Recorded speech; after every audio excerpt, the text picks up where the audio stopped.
زندگی میں کچھ بڑا کرنے کی سوچو گے تو نہ ہی کوئی ساتھ دے گا اور نہ ہی کوئی دھیان دے گا، پر جب آپ اپنے منزل کو پہنچو گے تو یہ سب لوگ تمہارے ساتھ آ جائیں گے۔ ایک کمزور انسان آپ کو بہت جلد بتا دے گا کہ کوئی کام کیوں نہیں کرنا چاہیے، اور ایک سمجھدار انسان اس کام کو کرنے کی وجہ ڈھونڈ لے گا۔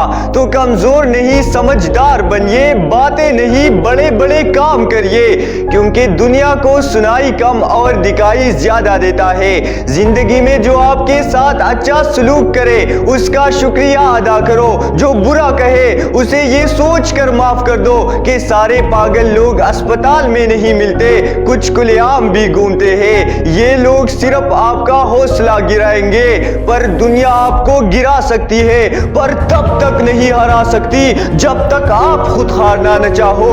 کسی نے کیا خوب کہا ہے کہ قسم، قدم اور قلم ہمیشہ سوچ سمجھ کر اٹھانی چاہیے۔ یہ دنیا بھی بڑی عجیب ہے، ہر خوشی کے لوگوں کے دامن میں، پر ایک ہنسی کے لیے وقت نہیں۔ دن رات دوڑتی اس دنیا میں زندگی کے لیے ہی وقت نہیں۔ ماں کے لوری کا احساس تو ہے، پر اس کو ماں کہنے تک کا وقت نہیں۔ سارے رشتوں کو تو ہم بار چکے، بس انہیں دفنانے کا ہمارے پاس وقت نہیں۔ سارے نام موبائل میں ہے، پر دوستی کے لیے وقت نہیں۔ غیروں کی کیا بات کرے جب اپنوں کے لیے ہی وقت نہیں۔ آنکھوں میں ہے نیند بڑی، پر سونے کے لیے وقت نہیں۔ دل غموں سے بھرا ہوا ہے، پر رونے کے لیے وقت نہیں۔ پیسوں کی دوڑ میں ایسے دوڑے کہ تکلے کے لیے وقت نہیں۔ پرائے احساسوں کی کیا قدر کرے جب اپنے سپنوں کے لیے ہی وقت نہیں۔